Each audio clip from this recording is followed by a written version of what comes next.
jullit bi mën nañoo séentu ci moom ay sikk yu bari ba mu des fen kem ni ko yonent alayhi salaatu wasalaam waxe jullit bi ak dëggoom yegg na ci weeru koor bu jegesee ba ñuy séentu weer wi mu wax ne gis na ko te ñu seede ni ab jullit la ñu daldi koy doyloo te tënku ci li mu wax.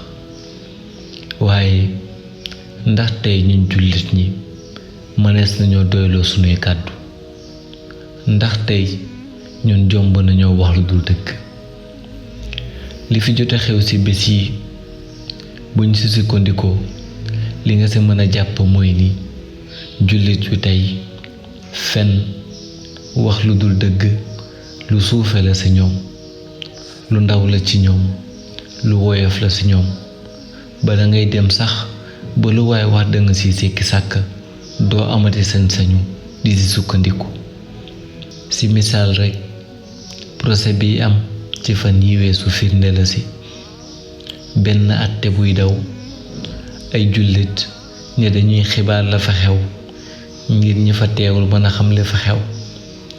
ngay gis ay xibaar yu féewalu mel ni ñuy joxe xibaar yi bokkuñu fu ñu nekk ba sax ki leen doon déglu dafay dem ba dootul xam ana kan ci ñoom mooy wax dëgg. mu leer la ni kon am na ci ñoom kuy nettali lu du dëgg te mu wóor kan li muy nettali du dëgg. nga jàng coow yu mujjee xewit nga gis ay jullit di wax lu safaanu ak dëgg mu wóor leen ni li ñuy wax du dëgg. ñu am ay firnde yu wóor ne li ñuy wax du dëgg mu wóor li ñu leen di diglu ne ñii li ñuy wax du dëgg teewul ñu wëy di saxal seeni fen yooyu am ñu leen say jàppale te mu wóor leen ni lii du dëgg. mbokk yi kàddu dafa am dayo moo tax ku nekk ci ñun war na góorgóorlu ba sa kàddu doy nit yi ba doo wax ñu say sikki sàkk, doo wax ñuy am lu ñuy tànn ci say wax ak lu ñuy bàyyi. bés boo sàgganee ba sa kàddu amatul valeur nit yi dootuñu la wóolu, dootuñu la doyloo, dootuñu la nawloo. dinga dem sax ba boo waxoon dëgg teg ci wat ci yàlla du tax ñu doyloo say wax. kon na nga jàpp ni benn chance la boo xam ni boo ko ñàkkee dootoo ko xamati ba faw. waxuma sax di wax lu dul dëgg waaye nettali lu la wóorul loo vérifié wul dina tax kóolute nit yi nga ñàkk ko ba dootuñu la wóolu.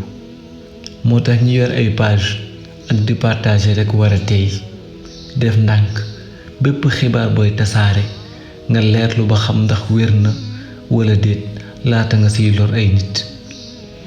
gis nañu ñi bari di partager ay photo naan kii diw la mu ngi dëkk place sàngam di def nàngam maanaam naa ab nervi la walla mooy jiite ñi nga xam ne ñooy taal. ku nekk di gaawtoo partager te duñu sax leerlu ndax dëgg la walla déet. yu ni mel maay bi bu nekkee saay-saay mën na ci profiter di régler problème bu mu amoon ak papa ndax mën na dugal photom ne kii nervi la walla naan kii mooy jiite ñi yàq ñu daldi ko partager mettre sa vie en danger. li koy firndeel rekk am na benn page bu tasaare benn nataalu soxna ni mooy jàppale ñuy yàq ba photo bi tas mu delluwaat di jéggalu naan dafa juumoon ginnaaw bi ma waxee ak kooku téléphone la ci soog a rendre compte. ci diggante bi bu ñu loroon kooku lu muy wax te lépp lu ko mënoon a dal yàlla ci responsable li la koy boole te ku nekk xam na ni ak deret lu doy waar la yow ma xiyam. kon nañu dëggu te xam ne dara jarul ñuy fen ak di partager ay fen. ñoo ngi mel ni ñu tàggoo ak suñu sago te wallaahi àddina ak li ci biiram ka jaru ko lépp ci ay réccu lay mujje. yàlla na yàlla jéggal ñu, yàlla na yàlla jubal ñu, yàlla na yàlla saxal jàmm ak dëgg ci suñu réew ci barke yeneen tàmba alayhi salaatu wasalaam.